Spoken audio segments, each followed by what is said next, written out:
भाइयों बहनों, और होली के साथ साथ पूरे देश में आज बीजेपी का भी रंग चढ़ा हुआ है। भाइयों बहनों, होली के साथ साथ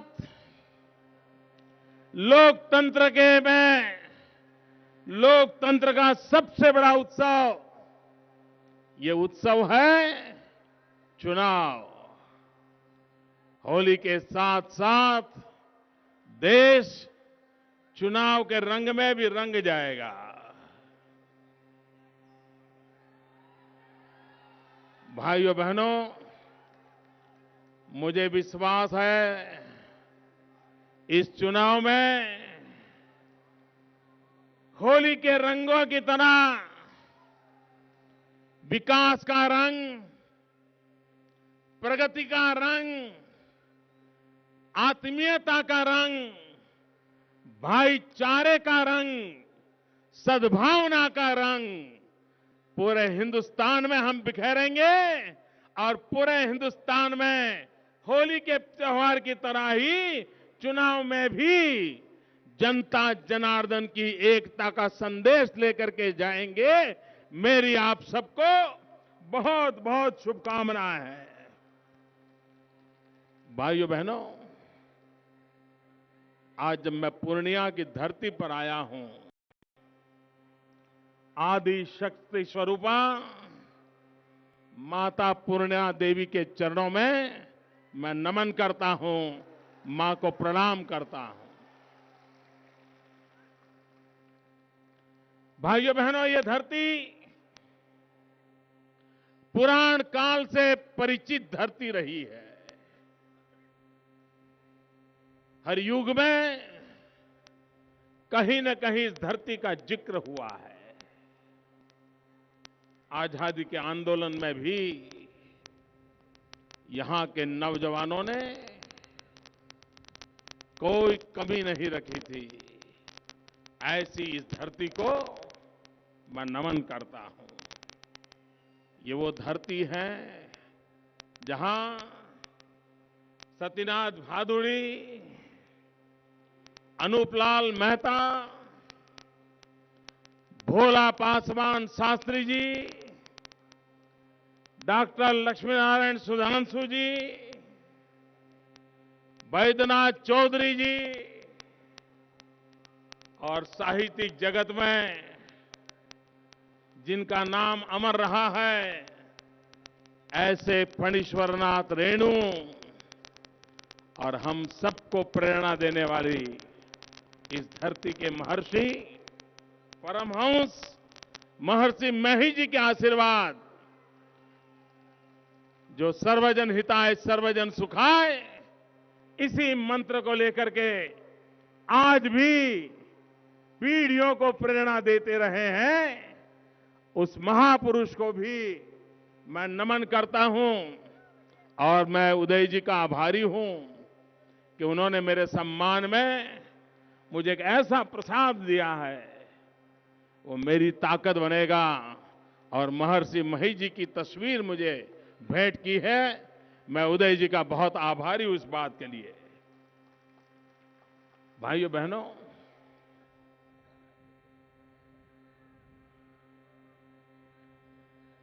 मैं बिहार जब भी आता हूं, मुझे सबसे पहले यहां की जनता जनार्दन को नमन करने का मन करता है। यहां के लोगों को प्रणाम करने का मन करता है। देश में भविष्य में जब इतिहास लिखा जाएगा, 27 अक्टूबर की पटना की घटना को जरूर लिखा जाएगा। लेकिन उन बम धमाकों की मैं बात नहीं करने आया हूं, वो खूनी खेल की चर्चा करने नहीं आया हूं, राजनीति के घिनौने रूप की बात करने नहीं आया हूं। मुझे तो कहना है, बिहार के लोगों की जवाबमर्दी को मैं नमन करता हूं। इन धमाकों के बाद भी न हिले न डिगे, ऐसा दृश्य कभी भी सार्वजनिक जीवन में असंभव है भाइयों। ये आपके भीतर की ताकत, ये आपका जज्बा और देश बचाने की आपकी संकल्प शक्ति का नतीजा था। और इसलिए मैं बार बार बिहार के लोगों को नमन करता हूं, उनका अभिनंदन करता हूं और उनका गौरव करता हूं और हिंदुस्तान के हर कोने में जाकर के ये गीत सुनाता हूं, आपके गौरव गान की बात करता हूं, आपकी वीरता की बात करता हूं, आपने जो धैर्य दिखाया उसकी मैं बात करता हूं। भाइयों बहनों, मैं कई दिनों से सोच रहा था कि इतना अच्छा खासा बिहार सरकार में हमारा गठबंधन, इसको तोड़ा क्यों गया। मैं सचमुच में अपने आप को समझा नहीं पा रहा था। मैं बहुत सोचता था क्या कारण है कि तोड़ दिया।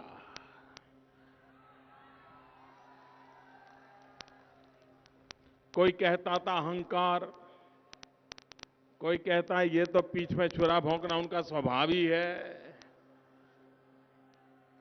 भाइयों बहनों, मुझे इतना जरूर हुआ था, इस प्रकार का कृत्य करने वालों के कारण जयप्रकाश नारायण जी को, राम मनोहर लोहिया जी को कितनी पीड़ा होती होगी, कितनी पीड़ा होती होगी। मैं इसी विचारों में रहता था। लेकिन अच्छा हुआ, अभी 2-4 दिन पहले ही पता चल गया कि उन्होंने तोड़ा क्यों था।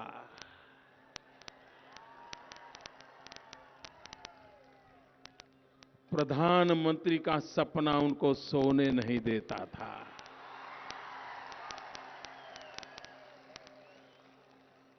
और खुद के विषय में इतना ऊंचा अभिप्राय है, उतना ऊंचा अभिप्राय है, एवरेस्ट से भी ऊंचा अभिप्राय है। और इसलिए कहते हैं उनके बिना इस देश में कोई योग्य नहीं है। भाइयों बहनों, ये जो थर्ड फ्रंट है ना, थर्ड फ्रंट, ये थर्ड फ्रंट जरा उस पर नजर करिए। जितने दल हैं उसमें से करीब करीब सभी दलों ने हर बार कांग्रेस सरकार को बचाने का काम किया है, उसको समर्थन करने का काम किया है। दूसरा दृश्य देखिए, उसमें या तो भूतपूर्व प्रधानमंत्रियों का टोली या तो प्रधानमंत्री बनने के सपने देखने वालों की टोली जमा हुई है। 1 डजन से ज्यादा प्रधानमंत्री बनने के कपड़े सिला करके रखे हुए लोग वहां बैठे हैं।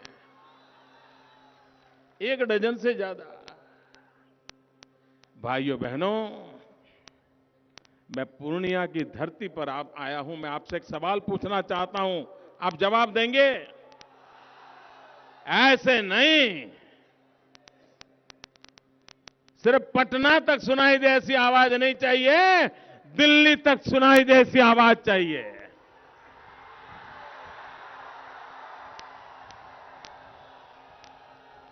भाइयों बहनों, इन दिनों अखबारों में, टीवी में ये थर्ड फ्रंट का बाजा बज रहा है। मैं आपसे पूछना चाहता हूं मेरे पूर्णिया के भाइयों बहनों, जब कोशी में बाढ़ आई, किसान तबाह हो गए, निर्दोष लोग मारे गए, पूर्णिया संकट में था, ये थर्ड फ्रंट वाले आए थे?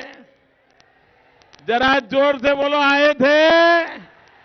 उनका नाम तक सुना था, उनकी कोई आवाज सुनाई दी थी, उन्होंने कोई आंसू बहाए थे, कोई संवेदना व्यक्त की थी।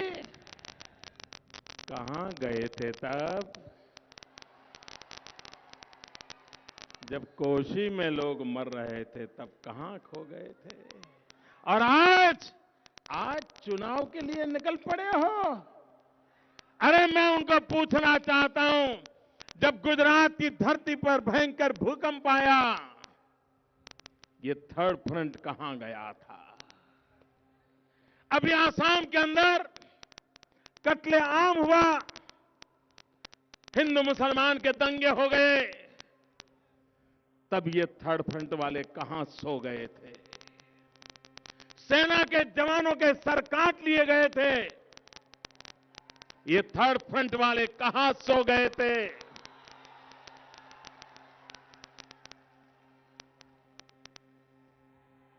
उत्तर प्रदेश में एक साल में 150 दंगे हुए हैं, ये थर्ड फ्रंट वाले कहां सो गए थे। भाइयों बहनों, ये चुनाव का बिगुल बजता है, तभी इनकी नींद खुलती है और फिर सो जाते हैं। अगला चुनाव का जब बिगुल बजेगा तो फिर वो उठ करके खड़े हो जाएंगे। भाइयों बहनों, उनके सहारे निकल पड़े हैं। भाइयों बहनों, हिंदुस्तान की राजनीति, भारत का लोकतंत्र गठबंधन की राजनीति का है, इस वास्तविकता को स्वीकार करना होगा। और भारतीय जनता पार्टी के नेतृत्व में हर गठबंधन सफलतापूर्वक आगे रहा है। जहां जहां नेतृत्व बीजेपी के पास रहा है, उस गठबंधन को कभी संकट नहीं आया है, क्योंकि भारतीय जनता पार्टी के संस्कार में है सबको साथ लेकर चलने का। और मैं आज यहां से भाई उपेंद्र कुशवाहा जी को, रामविलास पासवान जी को विश्वास दिलाना चाहता हूं, और मैं देश को भी विश्वास दिलाना चाहता हूं कि आज देश 3 प्रकार की राजनीतिक कल्चर दिखाई देते हैं। एक है गठबंधन का, जो वाजपेयी जी के नेतृत्व में प्रारंभ हुआ था, जिसे एनडीए कहते हैं। दूसरा भ्रष्ट बंधन का, भ्रष्टाचारियों लोग इकट्ठे आ रहे हैं, एक दूसरे को बचाने के लिए आ रहे हैं। मैं आज बिहार में तो यहां की गाय भैंसें डर गई है। बिहार की गाय भैंसें भी डर गई है। उनको चिंता सताने लगी है कि फिर से ये कांग्रेस का और इनका गठबंधन कहीं फिर से हमें 4S के बिना तो नहीं रख देगा। ये भ्रष्ट बंधन का युग है। तीसरा है लठबंधन का। सारे लाठी में विश्वास करने वाले लोग,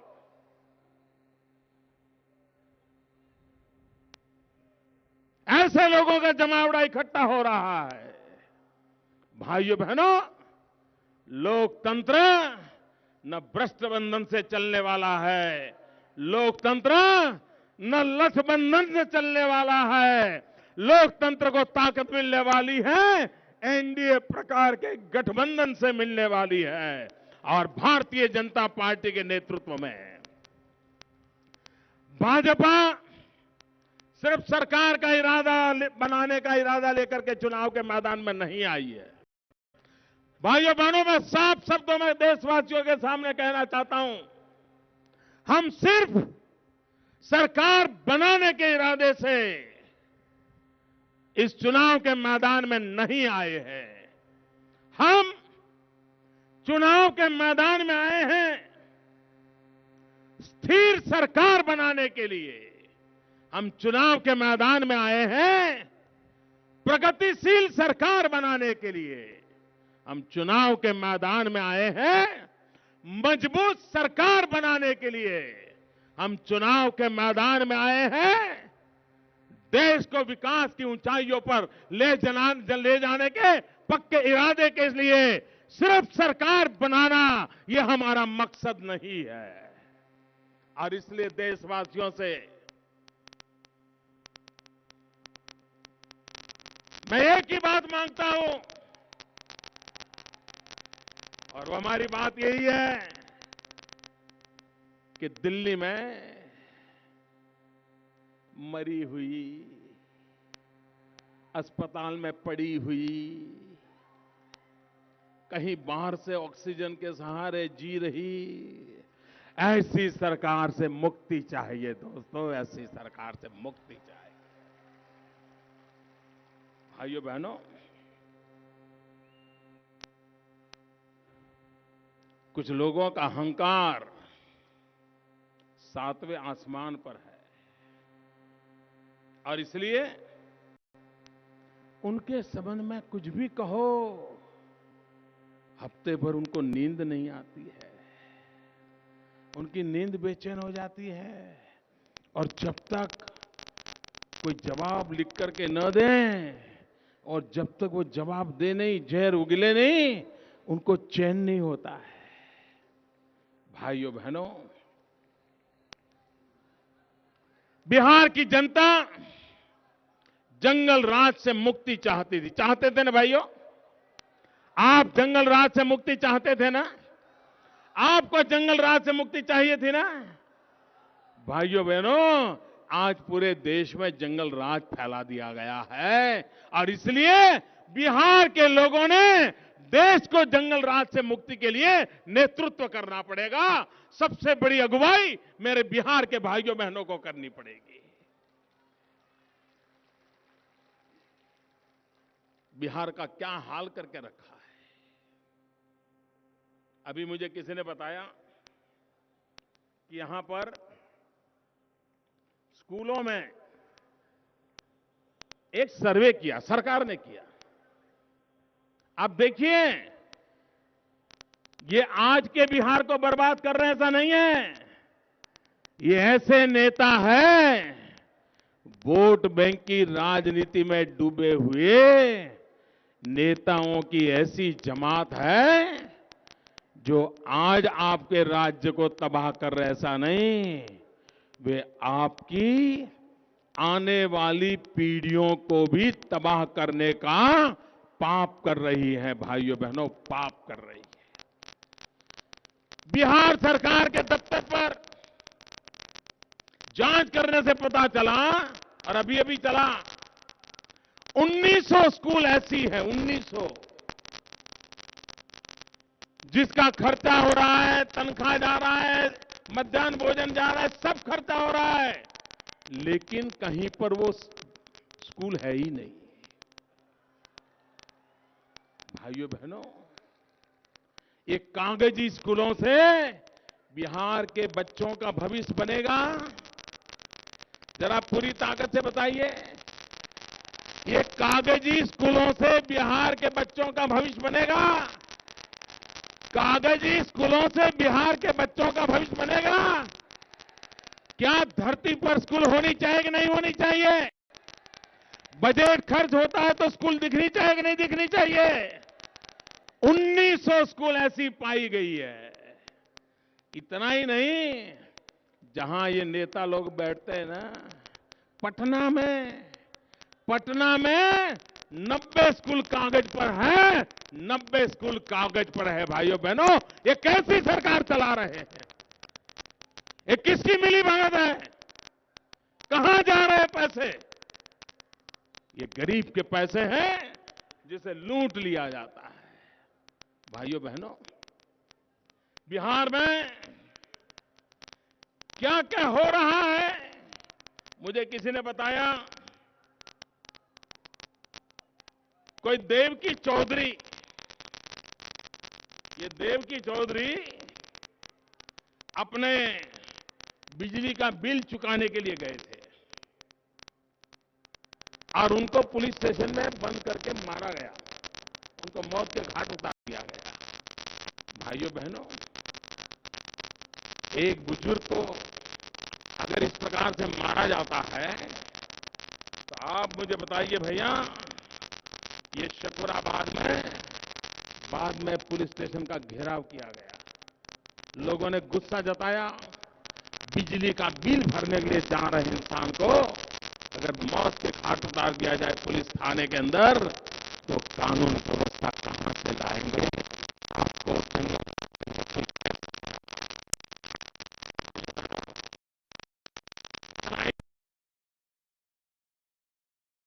मोदी बिहार के पूर्णिया में रैली कर रहे हैं और इस दौरान उन्होंने सीधा बिहार सरकार को निशाने पर रखा है, बिहार की कानून व्यवस्था पर सवाल उठा रहे थे। नरेंद्र मोदी, आपने सुना अभी एक घटना के जरिए वो ये बताने की कोशिश कर रहे थे कि बिहार में कानून व्यवस्था का क्या हाल है, और साथ ही उन्होंने कहा कि शिक्षा में भी जो बिहार का हाल है वो बेहद खराब है।